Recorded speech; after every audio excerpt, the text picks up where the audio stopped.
Matthew Stevens from the University of Chicago, and I'm here to tell you about empirical Bayes matrix factorization. Okay, so thanks to the organizers for having me, and it's a pleasure to be here. I guess before I tell you about empirical Bayes matrix factorization, I ought to tell you about matrix factorization, so we're on the same page. So when I talk about matrix factorization, I'm thinking about factorizing a data matrix that's an n by p matrix, maybe n samples measured at p features. And matrix factorization methods seek to approximate this data matrix, which I'm going to call X, by the product, or the factorization of two smaller matrices, L and F.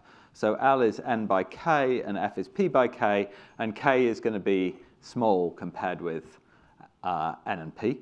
So this is a low-rank approximation to X.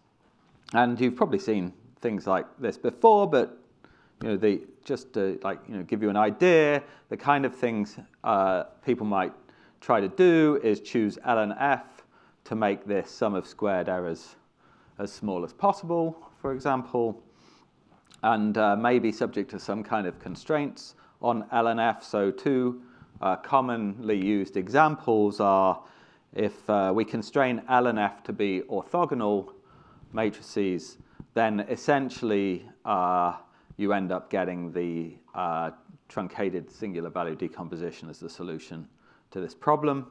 And if you constrain L and F to be non-negative, then you get something called non-negative matrix factorization. Okay, so that's what matrix factorization is. Well, that's what I mean by it.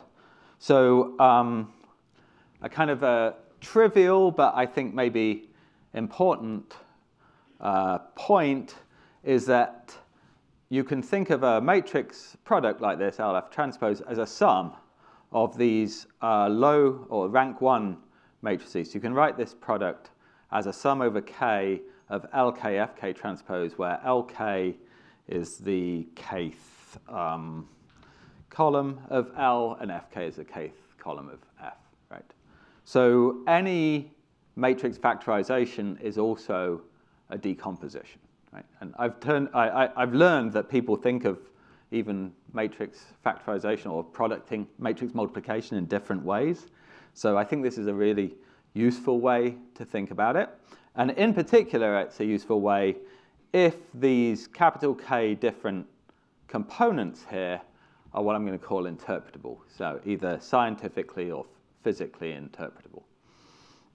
So actually, what it means to be interpretable is probably a little subjective. But what I'm trying to get at here, and I'll illustrate it in a moment maybe, is the idea that each one of those K, for each little k, that component has some meaning that we can ascribe to it.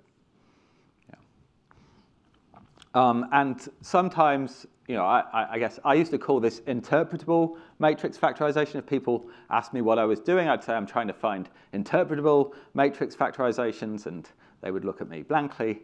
And so I stopped saying that, and I started trying a different tack, and we'll see how that goes, of referring to what Li and Sung called parts-based representation. So the idea, what they mean by a parts-based representation is that these parts, these capital K parts, are interpretable.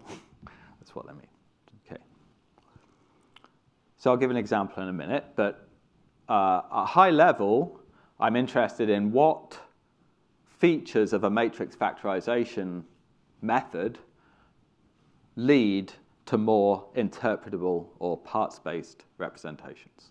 And some of the things I think impact this are whether the non-negativity. So in fact, non-negativity, the fact that that can help lead to interpretable parts-based representations was one of Li and Sung's main kind of motivations in their paper that described that method.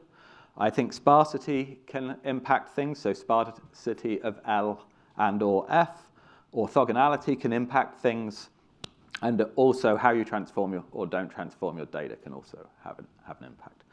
And I would say, at the moment, I do not fully understand when each of these things comes into play and exactly how, but I think they all can have an impact on whether you get a parts-based interpretive representation. And so I'm hoping that we may be able to learn more about when and why these things, you might want to make some of these assumptions. So just to try to say a little bit more about what, give you an idea of what parts-based means. This is a figure from Li and Sung's paper from 1999, where they introduced non-negative matrix factorization. And so they used this example of decomposing pictures of faces. So a picture of a face, you could think of it as a matrix, but actually the way they're treating a face is just as a vector of pixels, right? You take the first row and then the next row and the next row, and you just string them all together to make a vector of pixels. So each row of your data matrix is a face, right? And the columns are pixels, the rows are faces. And you apply NMF to get an L and an F. And then you take, I think the Fs in this case, and you rearrange them back into to look like faces again. You take the vector and you put it back to an image. And these are the faces, or the Fs, that they found. And so the idea is that each actual face is being decomposed into a sum of these parts of faces, maybe. So if you look closely, some of them look like parts of faces. So this one, for example, maybe looks like two eyes or two eyebrows. I'm not sure which. This one definitely looks like two parts of an eye. This looks like a chin or something like this. And so the idea is you can imagine, at least conceptually, representing any face or image of a face as a sum of some of these parts to produce this image here. And each part gets a weight, which is what's illustrated in this idea here. And I think maybe the idea that this is kind of getting towards some kind of parts-based representation is more compelling when you make a comparison with what principal components analysis does. So this is the same figure for principal components analysis or singular value decomposition. So if you do PCA on this database of faces, what you find is that the first component now looks kind of like a face. It's essentially the average of all the images that were put in. But then the rest of the components, which now can be negative as well as positive, are rather hard to make head or tail of.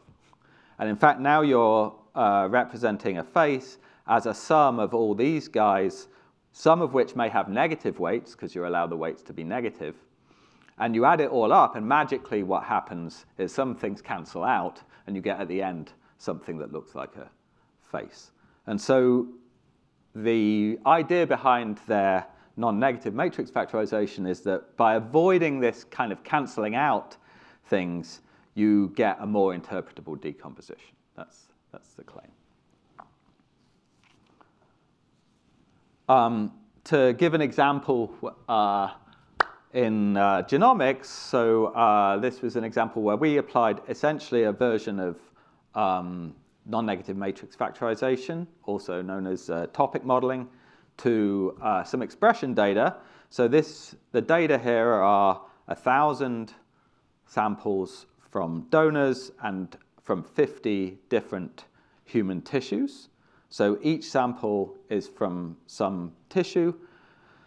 So I guess, okay, so 1,000 samples, they're subdivided into 50 tissues, and in each sample we have measured the expression of 10,000 genes. So the features are genes.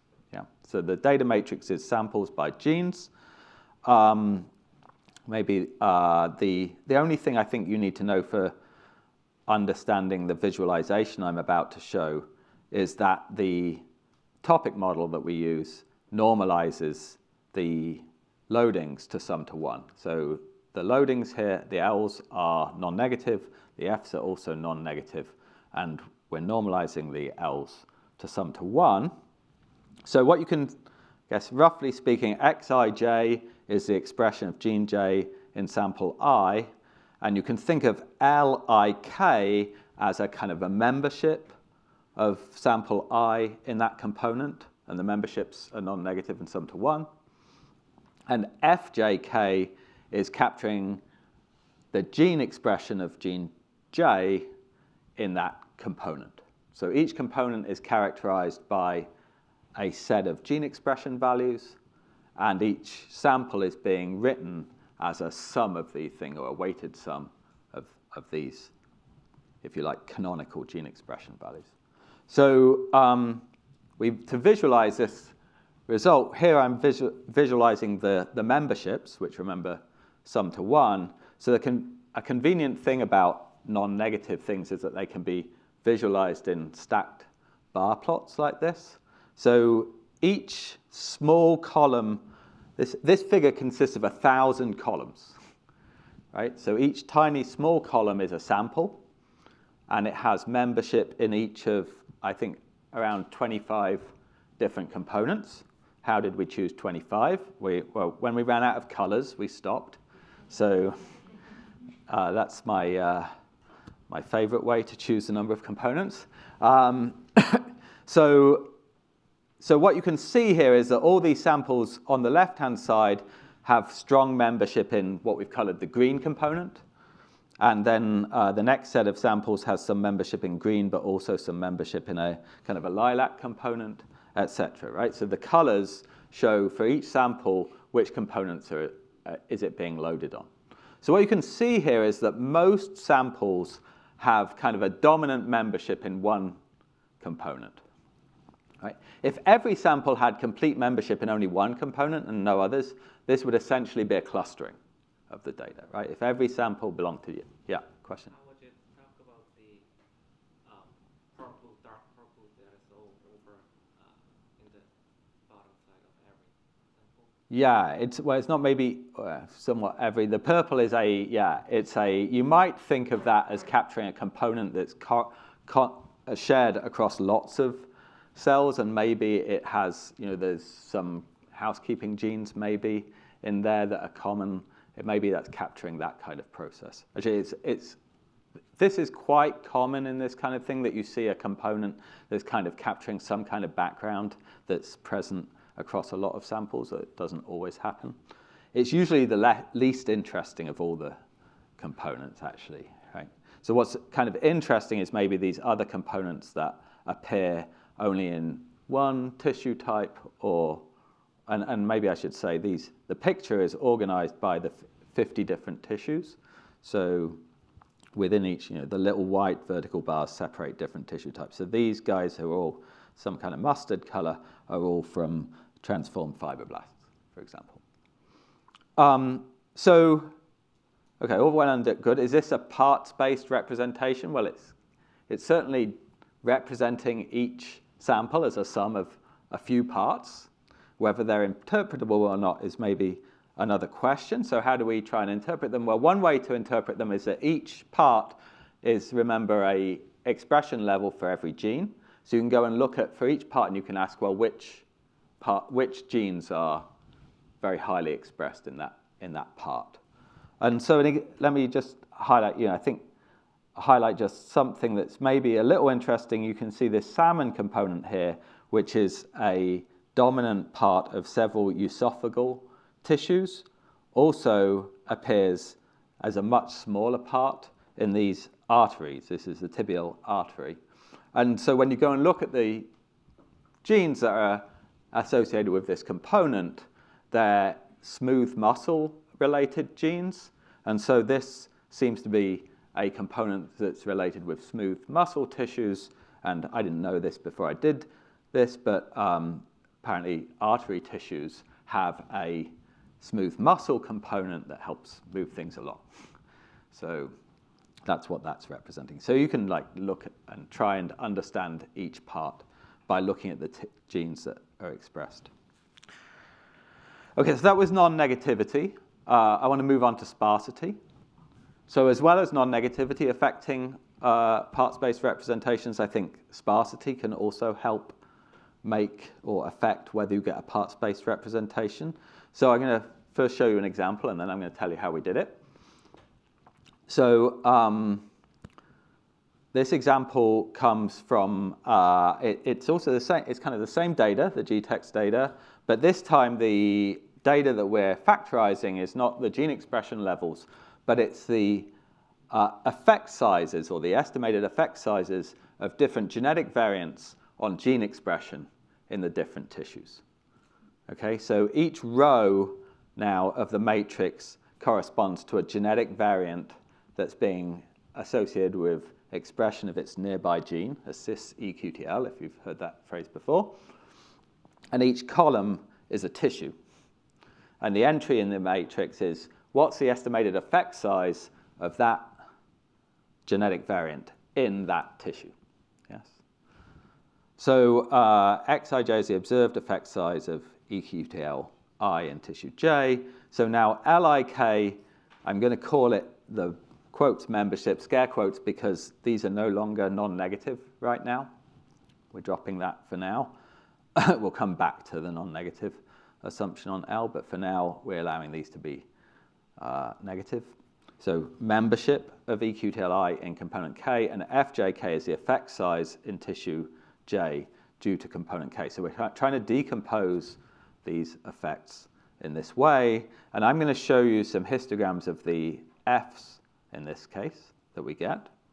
And we use a method I'm going to tell you a bit more about in a moment to try to induce or encourage, where appropriate, sparsity on L and F.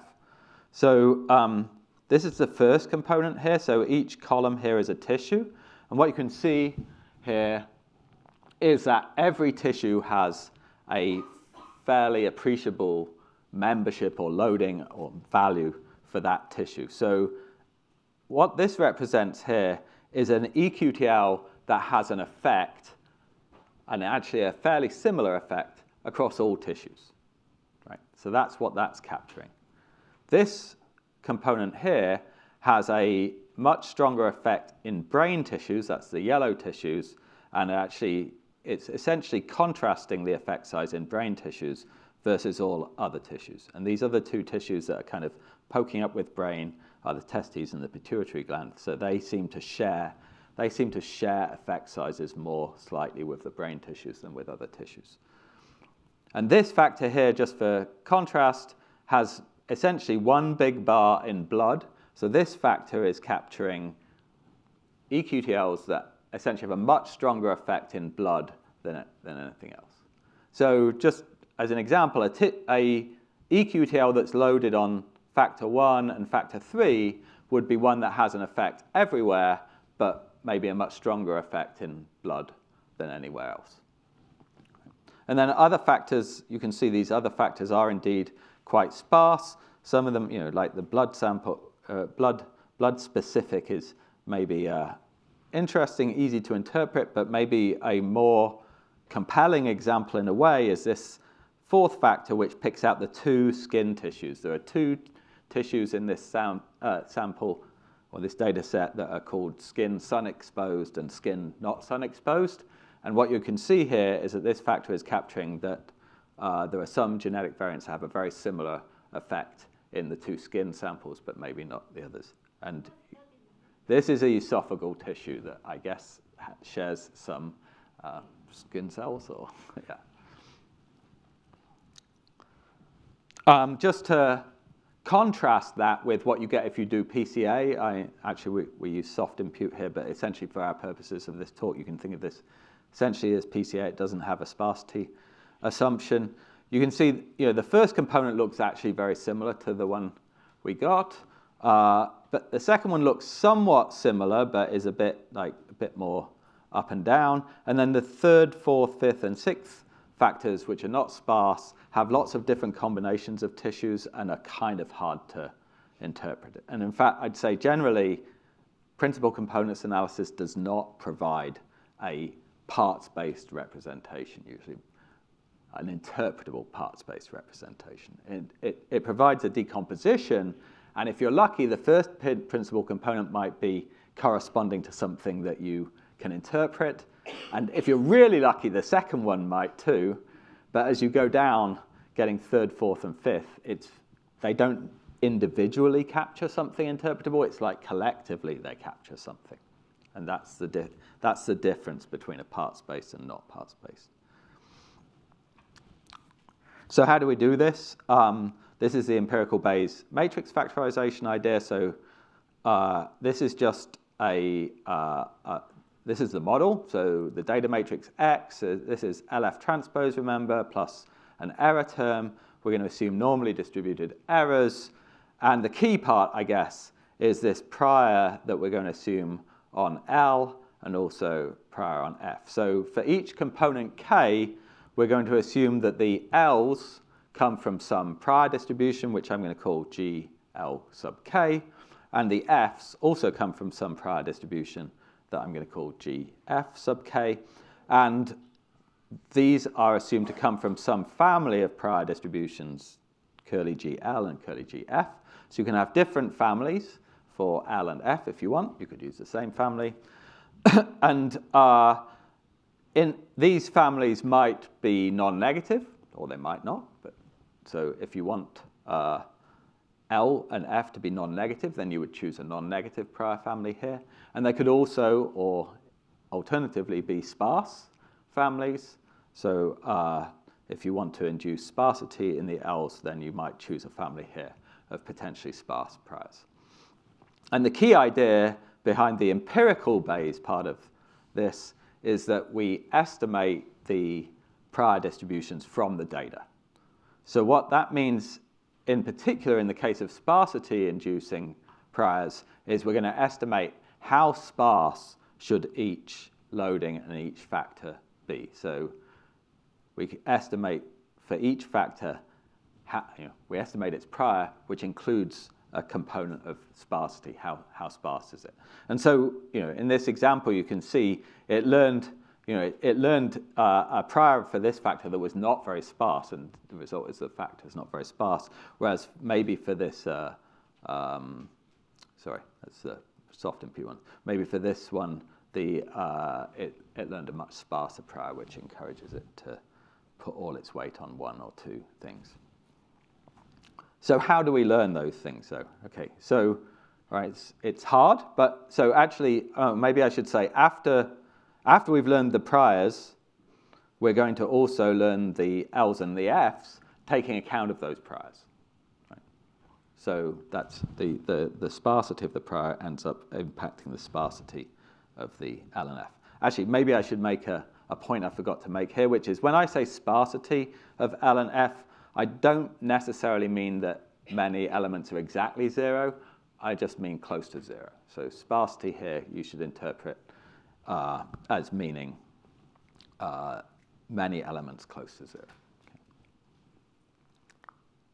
Okay, so it's hard, so I'm going to make it simpler. There's a general rule. If you find something hard, make it simpler.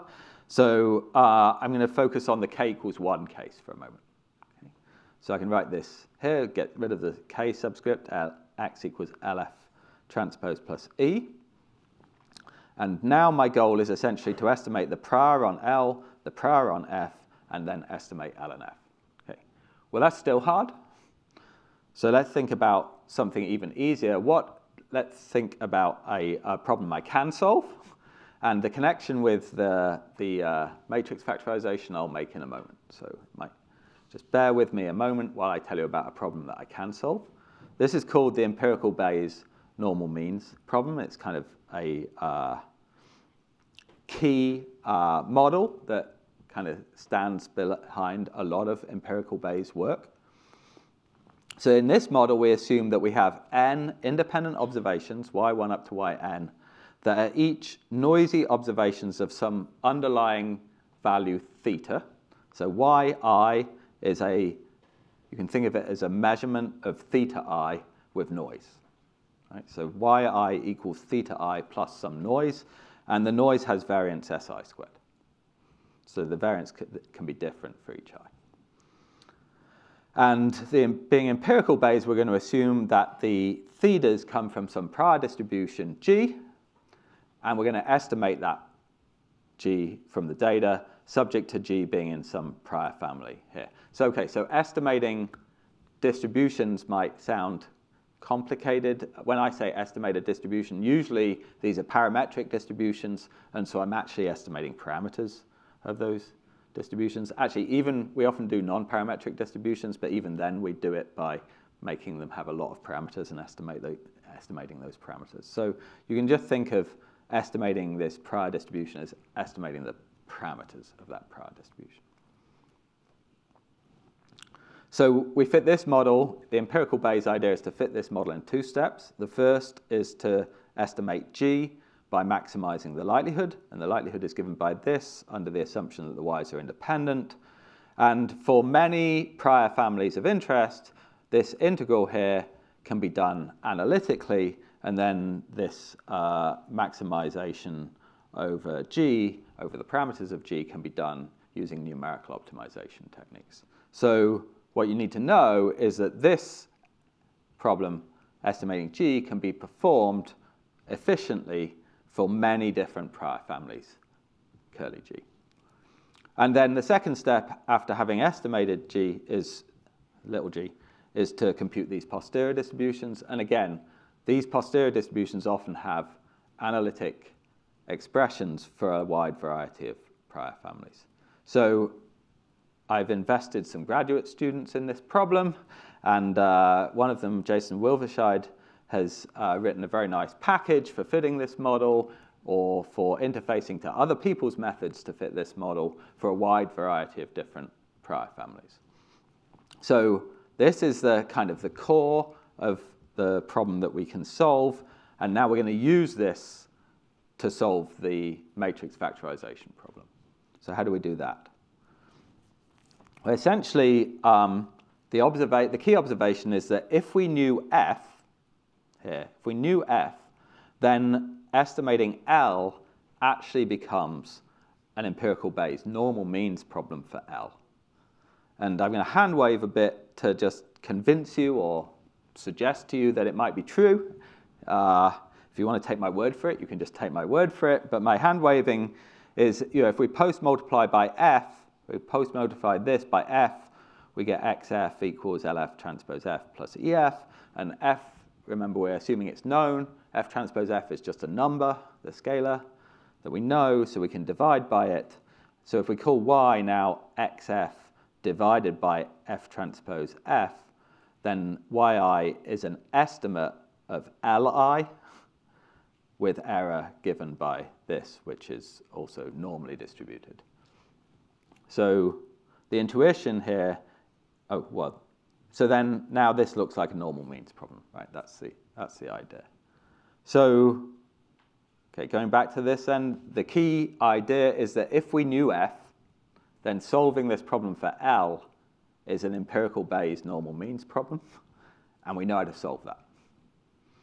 Conversely, if we knew L, then solving this problem for F is an empirical Bayes normal means problem, and we know how to solve that. So that suggests maybe we should iterate between estimating L and GL and then estimating F and GF.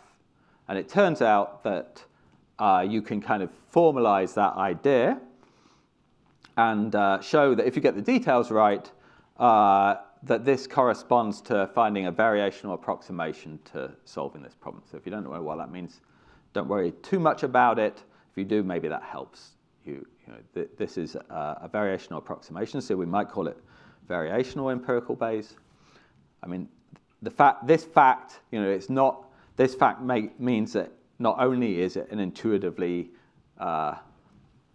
appealing algorithm, it actually has an objective function that we can write down, we can compute, we can monitor its convergence, we can start from multiple starting points and see which one finds the higher value of the objective function, etc. And although I simplified to k equals 1, we can deal with the k greater than 1 case essentially by removing all the factors except 1 at any given point and just iterating the, fitting a single factor to the residuals after. So you fit the first factor, you remove it, and then you do the same thing again until you've got k of them, and then you can go back and refine if you want.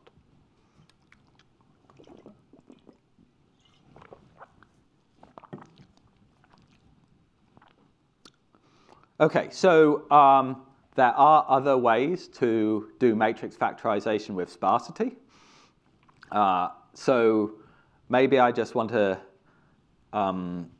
highlight some of the features of this approach. One of the nice features is that you can do it very flexibly. You can allow lots and lots of different prior families. You can use sparse prior families. You can use non-negative prior families. And if you want to implement a new prior family, all you have to do is implement a way to solve the empirical Bayes normal means problem, and then you can plug it into this, and it will solve the matrix factorization problem for you. The level of sparsity is of each factor can vary, and each loading vector can vary from one another. So there are 2K priors here that we're, quotes, tuning or estimating from the data. So if you wanted to do this, say, using a sparsity penalty like a L1 lasso penalty, then you have the challenge of tuning 2K L1 penalty parameters, which doing it by cross-validation is really painful. In fact, what most people do if they're going to use an L1 penalty is just assume that it's the same L1 penalty for everything. So they only have one penalty. But we've got 2K penalties, which is a nice thing because it means that some factors may be much sparser than others. It allows for the fact that some may be sparser than others. It's reasonably efficient. So we're not doing MCMC, which is maybe, well, I will say there's no MCMC, and it's reasonably efficient. It's quite doable for large problems, especially if the data matrices are sparse and the computation only scales with the number of non-zero entries. And again, my graduate student, Jason Willwerscheid, has invested a lot in making the software work fast. So if you want to try it out, it's called Flashier, and it's on GitHub.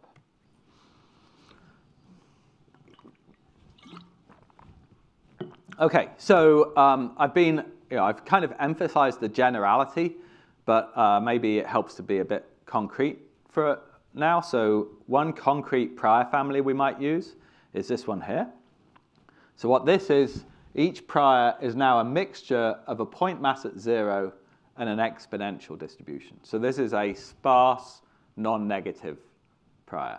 Well, it's only sparse if pi 0 is big, right? If pi 0 is the proportion of zeros, essentially. So if pi 0 is close to 1, this is sparse.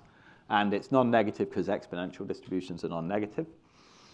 So if we use this prior family, which we call the point exponential prior family, if we use this prior family, then we are essentially producing a sparse version of non-negative matrix factorization, or at least a potentially sparse. And then the sparsity of each factor is adapting to the data. So actually, there are versions of sparse non-negative matrix factorization out there, but it turns out to be quite a difficult problem to get things working in this space, to impose both the sparsity and the non-negativity. So our experience is actually many of the existing sparse NMF methods are kind of hard to get working satisfactorily. So if you've tried sparse NMF before and you want to try a new approach in that vein, I encourage you to try it out. I think it works quite well, better than in our hands than other things we've tried. I'm going to illustrate this on some single-cell RNA-seq data, so I want to tell you a little bit about those data, and I'll touch on the transformation issue I already have mentioned. So single-cell RNA-seq data come in the form of we're making measurements of gene expression on single cells. So now our data matrix, the rows are cells, the columns are genes, and Yij is the number of times we saw gene J in cell I. And it's possible to fit matrix factorization methods that assume Poisson or possibly negative binomial distributions for the data. So those are very natural distributions to use for count data. But our empirical Bayes matrix factorization assumes Gaussian errors. So, and the count data really don't look Gaussian. So to try to make them look more Gaussian, we use a transformation approach, this shifted log transformation here, which is quite commonly used for RNA-seq data. So while from a statistical perspective, you might think it would be preferable to use a method that models the counts directly, in fact, we think that some kind of log-type transformation is quite appealing in this context. And the idea is that when you've taken the log, if you took the log of some data and apply a matrix factorization method to decompose it into additive parts, what you're really doing is assuming that the parts, because they're adding additively at the log scale, they're really acting multiplicatively on the original data.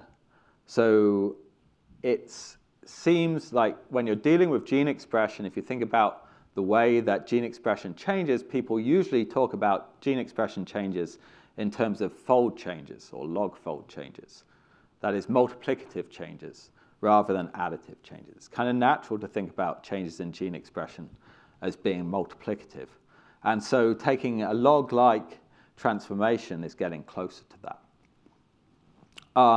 Maybe a statistically more principled approach would be to use a link function within a matrix factorization approach that used Poisson data with some log-like link function, but that's hard. So you can think of this, I think of this as a kind of an approximation to that. Okay, so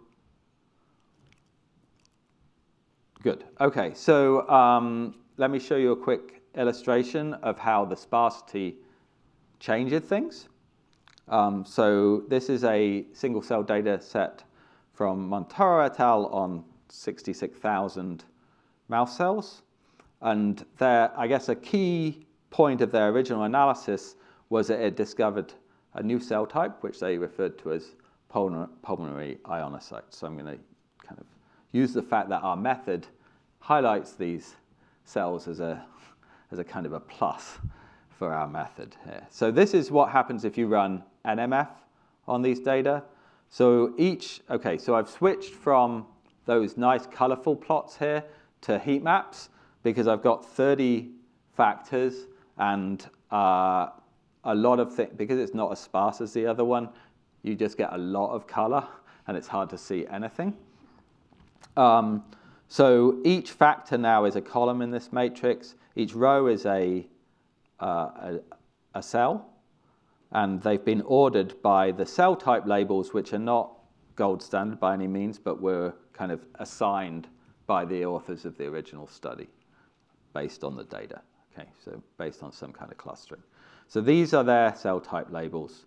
And, well, you can see that this NMF does produce some somewhat sparse factors. For example, this factor 24 is loaded mostly on these cells here.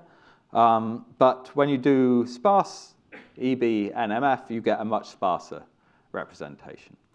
And so I'm not going to dwell too much on the results, but let me just highlight that factor 20 here picks out just the ionocyte cells that the original authors were excited to discover, and actually only a subset of them. So one wonders whether maybe all these labels are equally accurate.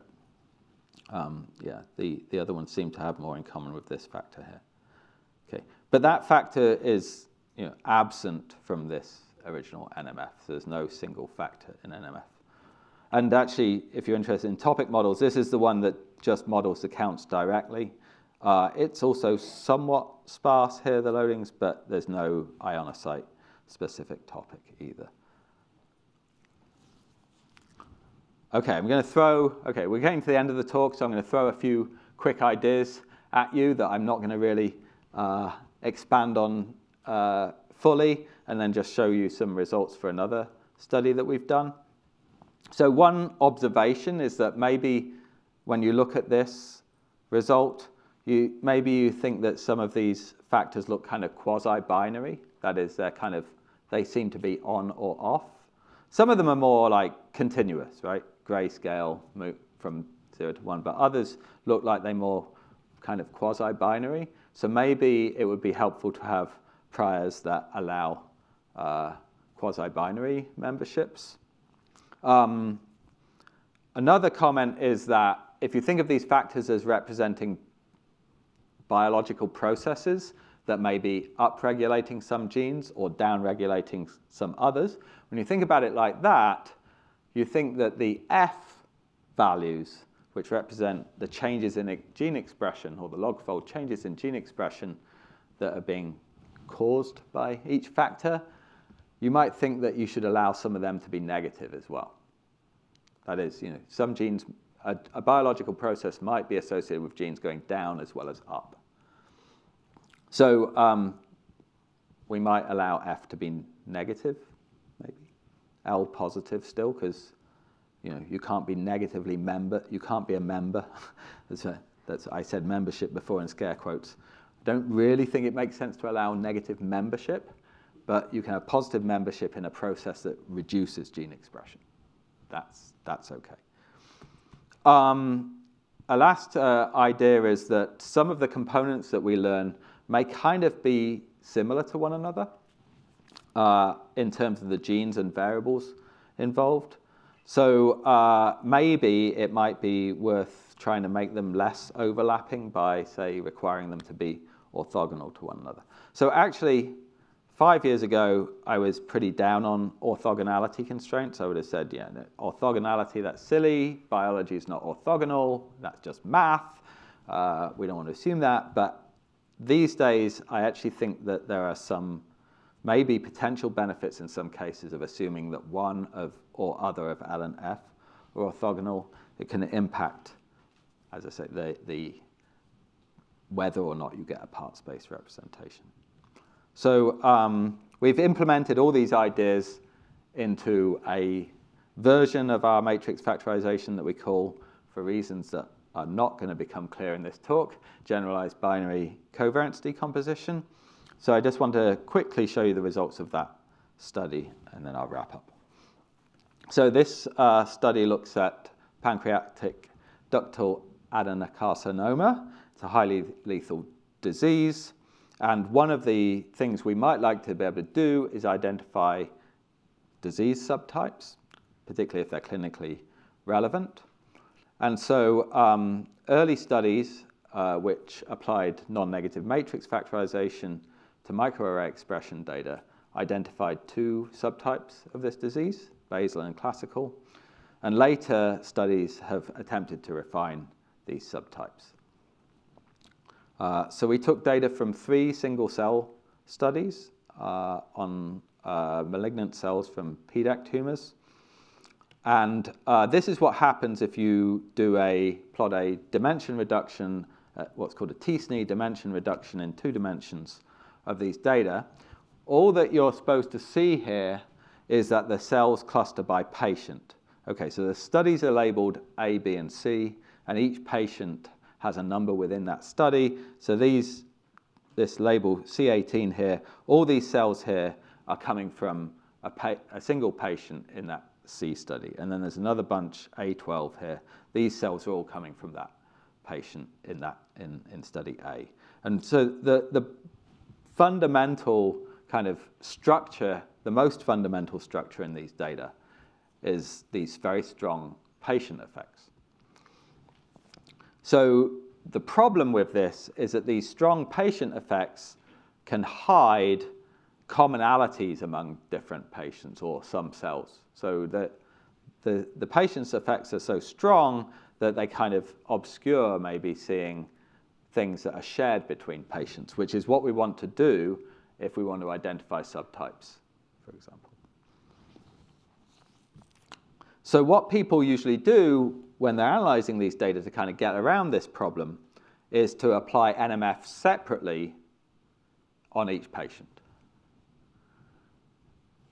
And then look for things that are shared between patients. But if you're looking for things that are shared, you would rather, in principle, look simultaneously rather than one at a time, right?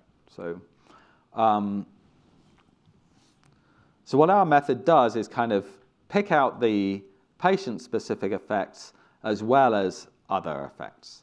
So maybe I can just orient you again to this plot. Each factor is a column in this plot, and we've organized them by things that are strongly associated with patient effects, that's these later ones, and things that do not appear to be specific to a given patient. They're kind of shared across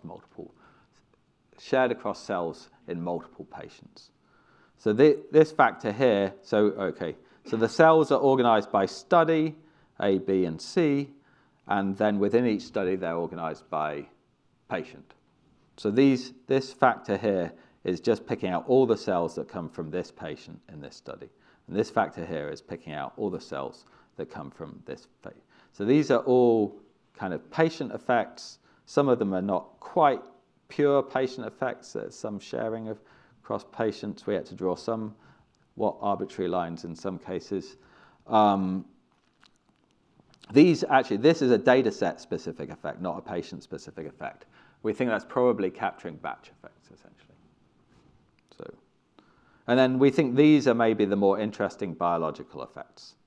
And again, you can look at the genes that are associated with each of these factors. We call them gene expression programs.